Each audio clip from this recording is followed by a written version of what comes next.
It's a crazy time we are living in. Professional sporting events, conferences, concerts are canceling. Schools are moving to all online. There are travel bans appearing. Grocery stores are all out of toilet paper. What are we supposed to do? Ignore it? Stockpile beans and rice and not leave our homes ever? Well, first, we shouldn't make any long-term and permanent decisions today about an unknown future. In times of crisis and panic, it is best not to project out into the future. It's always best to make wise decisions based on what we know today and to know it's ever changing. And as disciples of Jesus, the filter that forms our decisions is different. Why? Because we are not of this world. Do not be conformed to this world. Do not live like those who have no hope. We are different, not afraid. In 3 ways, we are not like this world. The first one being, we live by faith, not by fear. When Jesus was comforting his disciples in John 14, he says this, "Do not let your hearts be troubled. You believe in God, believe also in me." And then later he went on to say, "Peace I leave with you, my peace I give you.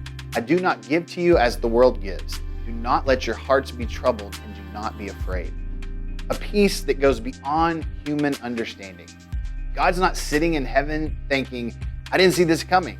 And as Pastor Bill always says, has it ever occurred to you that nothing has ever occurred to God? Our God is faithful. He is in control. He won't leave us, won't forsake us. He is working in all things. Paul said, "For God has not given us a spirit of fear and timidity, but of power, love, and self-discipline." We are not fearful. Have faith. And secondly, we are sacrificial, not selfish. Don't be selfish. Don't try to impress others. Be humble.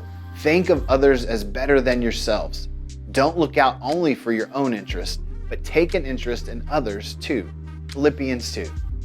During the early church, they faced extreme persecution, losing life for their faith, but yet they always stayed sensitive to helping those around them that were struggling. All the believers were together and had everything in common.